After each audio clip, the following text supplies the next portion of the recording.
Quelle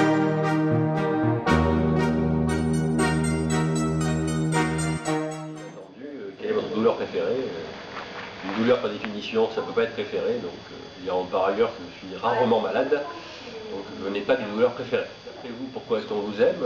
Quand on aime quelqu'un en général, c'est qu'il a des valeurs, qu'il pratique quelques vertus essentielles comme la tolérance, la tempérance, la non-violence, le respect et la responsabilité. Et je m'efforce d'être dans ce schéma, et ce qui sans doute doit me rendre aimable auprès de quelques personnes. Si demain vous deveniez un petit commerçant, que vendriez-vous? Je vendrais volontiers des fruits et légumes parce que c'est bon pour la santé, tout simplement. Et je pense qu'il y a beaucoup de maladies qui sont causées par une alimentation qui est trop axée sur les produits d'origine animale. D'ailleurs, j'écris un livre qui s'appelle Santé Totale, qui sort ces jours-ci et qui montre la nécessité d'une nouvelle alimentation pour les citoyens de notre pays et pour d'autres. Bon, on est en France, et ça peut contribuer à faire qu'il y ait beaucoup moins de maladies en France d'une part, et que d'autre part, on fasse beaucoup d'économies en termes budgétaires. Vous savez que la mauvaise santé a coûté l'an dernier 170 milliards d'euros à la collectivité. Si vous pouviez vous réincarner, serait-ce à nouveau un homme politique? Oui, je pense que l'action politique est une action humanitaire puissance 1000, puisqu'on peut être très efficace au service d'autrui. Pour nous, l'action politique, c'est vraiment de l'altruisme. Chaque personne, par exemple, qui œuvre dans l'activité associative est pour nous une personne politique, puisque politique, c'est servir, s'inquiéter de la collectivité, s'inquiéter de l'intérêt général. Donc, je pense que c'est très bien de faire de la politique. Pour survivre pendant une traversée du désert, de quoi seriez-vous capable? Je suis capable de manger moins, boire moins, d'avoir des idées et garder le moral. Donc, je pense que lorsqu'on a travaillé sur soi, on est capable de vivre justement des traversées du désert, conformément à votre question. Et donc, voilà, ça ne me paraît pas impossible que de survivre dans une traversée du désert. Si vous déterriez la lampe d'Aladin, quels seraient vos 3 vœux? Qu'il y ait une nouvelle offre politique en France cette année qui soit incarnée par la France en action, qu'il n'y ait plus de souffrance en France et ailleurs, dans tout le vivant, y compris chez le végétal et chez l'animal, et que chez les personnes qui sont décédées, si elles veulent nous contacter, qu'elles le fassent. S'il n'en restait qu'un, vous seriez celui-là. Et s'il en restait 2, quel serait l'autre? L'autre, c'est quelqu'un de très bien, qui sert la collectivité, et qui sort de l'égoïsme et de l'irresponsabilité. Le chien est le meilleur ami de l'homme, mais qui est le meilleur ami de l'homme politique. Le meilleur ami de l'homme politique, et c'est valable pour tout le monde, c'est comme aussi le meilleur ennemi de qui? C'est soi-même. Je crois qu'on est son meilleur ami et son meilleur ennemi. Par conséquent, donc, le meilleur ami de l'homme politique, c'est soi-même.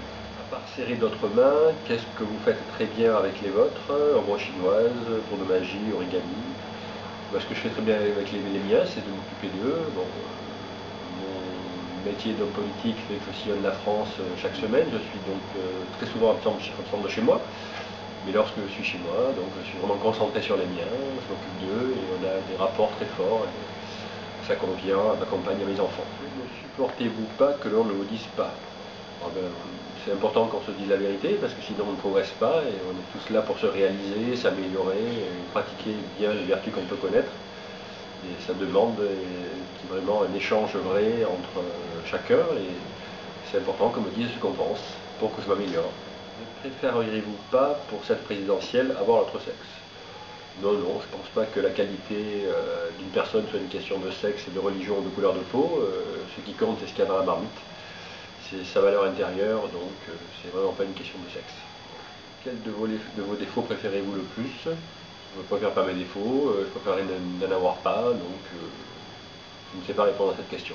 Si l'espace d'une heure vous aviez le pouvoir absolu, qu'en feriez-vous?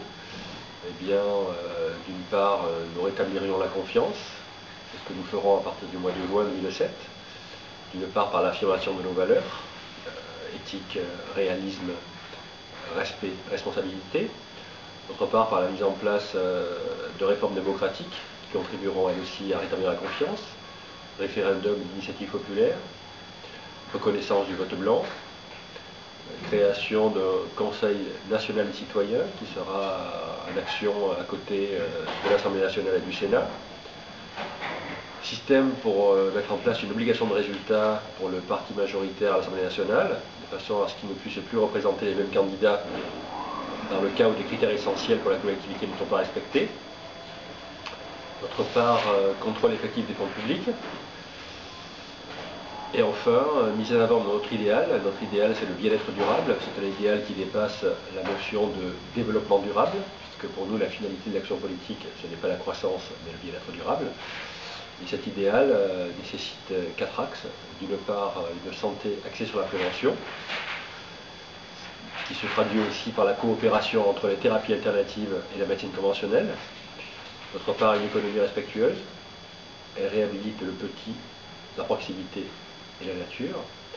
Troisièmement, une écologie active. Il faut arrêter de parler qu'on protège l'écosystème et l'animal, il faut le faire. Donc l'écologie active, c'est la mise en pratique effective du point législatif pour qu'effectivement on préserve l'écosystème. Et enfin, nous voulons une nouvelle éducation pour la jeunesse, de façon à ce que les programmes scolaires soient plus axés sur le savoir-être, les relations humaines, l'éducation à la parentalité, l'apprentissage de la démocratie, plutôt que l'obsession du savoir pour le savoir. Donc, vous m'avez donné à choisir entre X couleurs, donc j'aime beaucoup la couleur verte, qui est la couleur de la nature. Je pense que vous avez beaucoup intérêt à nous reconnecter à la nature, nous serons plus heureux et en meilleure santé. Et donc, je veux le laisser en l'état, puisque donc, nous avons un projet de société qui a un socle solide, et je trouve que la présentation de votre produit est solide et peut s'avérer être un socle pour autre chose. Donc, telle qu'elle est, nous convient très bien. Ce livre a plusieurs particularités. La première, c'est qu'il a plusieurs milliers d'auteurs, puisque la France en Action a été créée voilà Fontenoy. Et depuis notre création, nous recevons des milliers de remarques sur les différentes facettes de la société qui ont été triées, mises en forme, et qui ont donc fait ce livre. Deuxièmement, ce livre est une des plus grosses ventes de France en termes de projets politiques. Nous avons vendu pour l'instant 10 000 exemplaires.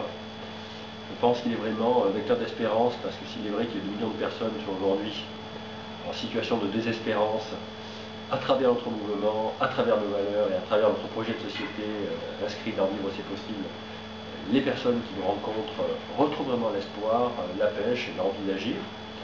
Et c'est vrai que cette année 2007 est pour nous une magnifique opportunité que de changer les choses. Notre démocratie est certainement imparfaite, mais en tout cas, il y aura 200 000 bureaux de vote en 2007 en France, qui porteront les bulletins de vote de la France en Action. Mouvement politique donc se positionnant résolument au-delà du clivage droite-gauche et qui portera de façon très claire les 207 propositions contenues dans notre projet inscrit dans le livre Vivre c'est possible.